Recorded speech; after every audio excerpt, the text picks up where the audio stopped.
আজকা শালির খবর আছে। কি হয়েছে তোমার? তোমার ভাই বিয়েতে আমার বউ ভাতে দাওয়াত দিছে না? দিছে। তাইলে দাওয়াত খাইতে গেছি, বাদ দিছে, বউ তো দেয় নাই। একটা কাজ শুরু করবেন ভাবছেন, কিন্তু বারবার পিছিয়ে আসছেন। ভাবছেন আমি যদি হেরে যাই, কিন্তু এর থেকে একটু গভীরে গিয়ে ভেবে দেখুন তো, আপনার ভয়টা আসলে হেরে যাওয়া নয়। আপনার আসল ভয় হলো মানুষ কি বলবে।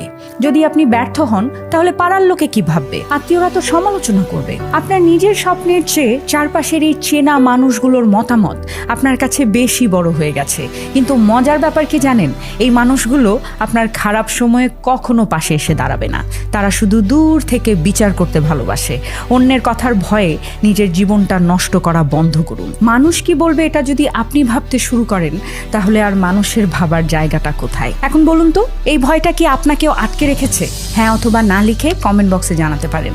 আমি পিঙ্কি ছেত্রী। নিজের উপর বিশ্বাস রাখুন, এগিয়ে যান প্রতিদিন একটু একটু করে। আজকা শালির খবর আছে। কি হয়েছে তোমার? তোমার ভাই বিয়েতে আমার বউ ভাতে দাওয়াত দিছে না? দিছে।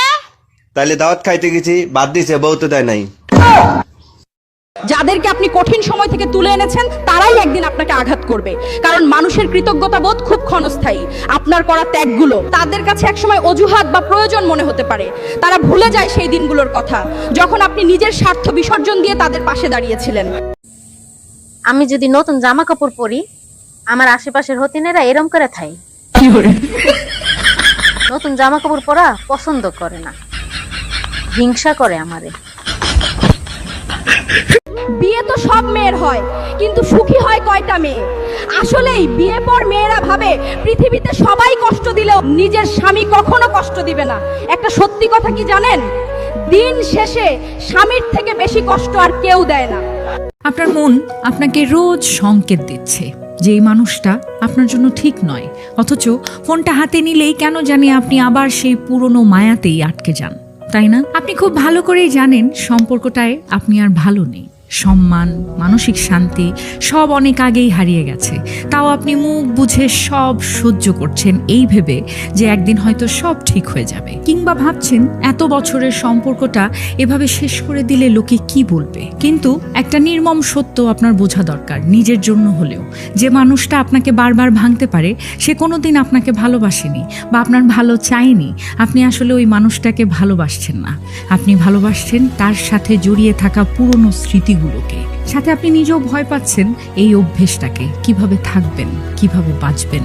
একটা মরা গাছে রোজ পানি দিলে যেমন ফুল ফোটে না, তেমনি একটা মৃত সম্পর্কে নিজের আত্মসম্মান বিসর্জন দিলে কোনোদিন সেখানে সুখ ফেরে। সকালে উঠে কাজে যাচ্ছেন, সবার সাথে হাসছেন, গল্প করছেন, কিন্তু রাতে ঘরে ফিরলে পুরো পৃথিবীটা অদ্ভুত অর্থহীন লাগে। আপনি হয়তো এই মুহূর্তে ঠিক এটাই অনুভব করছেন।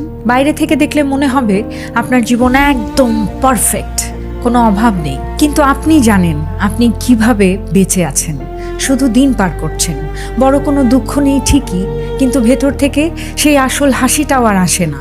আপনি কষ্ট পাওয়া বন্ধ করে দিয়েছেন, কিন্তু সেই সাথে আপনার খুশিটাও হারিয়ে গেছে। আপনি একটা যান্ত্রিক অভ্যেসের দাস হয়ে গেছেন। নিজেকে একবার প্রশ্ন করে দেখুন তো, আপনি কি সত্যি ভালো আছেন, নাকি ভালো থাকার অভিনয় করতে করতে সেটাই আপনার জীবন হয়ে গেছে এখন? শেষ কবে ভেতর থেকে সত্যিকারের খুশি অনুভব করেছিলেন? মনে পড়ে? মনে পড়লে হ্যাঁ অথবা না লিখে কমেন্ট বক্সে জানাবেন অবশ্যই। আমি পিঙ্কি ছেত্রী। নিজের মনকে শুনতে শিখুন। শুধু বেঁচে থাকলে হবে না, সুন্দর থাকুন, সচেতন থাকুন, এগিয়ে থাকুন। পুরুষ বেঁচে থাকে শুধু 15 বছর, বাকি জীবনটা শুধু দায়িত্বে কাটায়। বাবা হিসাবে, স্বামী হিসাবে, সন্তান হিসাবে প্রতিটা ক্ষেত্রে সে তার নিজের হাসি বিক্রি করে। কারোর চাওয়ার চাপ, কারোর অপমান সব চুপচুপ সহ্য করে যায়।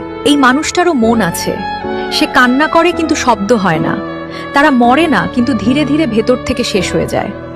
সংসার জীবনের মূল্যবান কিছু উপদেশ আছে যা অভিজ্ঞরা বলে গেছেন।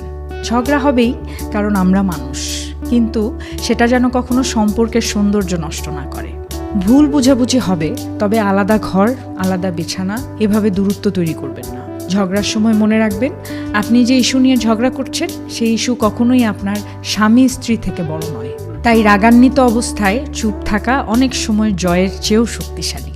আপনি যদি সঠিকও হন, তবুও শান্ত থাকুন, সরি বলুন, কারণ শান্ত স্বভাবই ভালোবাসাকে দীর্ঘায়ী। যারা বলেন যে বাবার বাড়িতে মেয়েরা রাজকন্যা আর শ্বশুর বাড়িতে দাসী, শ্বশুর বাড়ির ভাতের অনেক দাম, কিসের উপর ভিত্তি করে বাবার বাড়িতে রাজকন্যা বলেন জানি না। এতটুকু বলি আপনার অভিজ্ঞতা স্বল্প, এখনো বাস্তবতা দেখেননি, এই জন্য বাবার বাড়িটা আপনার কাছে রাজপ্রাসাদ।